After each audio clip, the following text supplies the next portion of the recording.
បាទសូមគោរពជំរាបសួរសួស្តីពុកម៉ែបងប្អូនទាំងអស់គ្នាបងប្អូនតែងតែ comment សួរអំពីរបៀបនៃការប្រើប្រាស់ដើមស្មៅអន្សមក្ដួចស្មៅរំលាយក្រំឬក៏ហៅតាមបងប្អូននៅស្រុកខ្មែរហៅថាស្មៅអណ្ដាតពុះដែលលោកតានាមងុយបច្ចុប្បន្នកៅ3ធ្លាប់ប្រើថ្នាំនេះហើយគាត់បានបង្ហាញអំពីរបៀបរបបនៃការប្រើប្រាស់ដើម្បីព្យាបាលជំងឺបោសពឹសបោសប្រកាប់មុខឬក៏បណ្ដាញពឹសផ្សេងឬក៏ក្រពះពោះវៀនជាដើមនៅក្នុងសារពាង្គរាងកាយរបស់យើងបងប្អូនទៅដកស្មៅអន្សមក្ដួចនេះមកយកមកបានប្រហែលជាមួយខំឬក៏2ខំហើយយើងបេះដូងបងប្អូនណាដូងនៅមុខផ្ទះឬក៏នៅកន្លែងណាដែលមានដូងដែលយើងអាចកាប់សាច់កោសហូបបានណានេះដូចដូងនេះខ្ញុំកាប់បែបនេះវា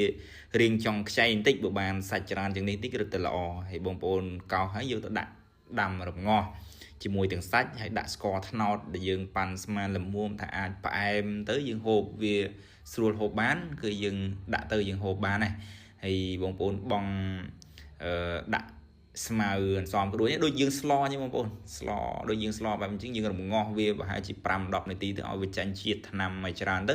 ពេលដែលវាឆ្អិនហើយអញ្ចឹងយើងដួសយកទាំងកាកដូងកាកសាច់ដូងព្រមទាំងស្មៅអន្សមក្ដួចដែលនៅក្នុងនោះដែលវាខ្ចីតន់យើងអាចទំពាហូបបានហ្នឹងបងប្អូនយកមកហូបតែម្ដងល្មមមួយឆ្នាំងហ្នឹងដូងមួយផ្លែឬក៏2ផ្លែហ្នឹងហូបឲ្យអស់ប៉ុណ្្នឹងទៅគឺអាចព្យាបាលបានច្រើនហើយការហូបនេះគឺយើងមួយខែហូបម្ដងក៏រឹតតែល្អ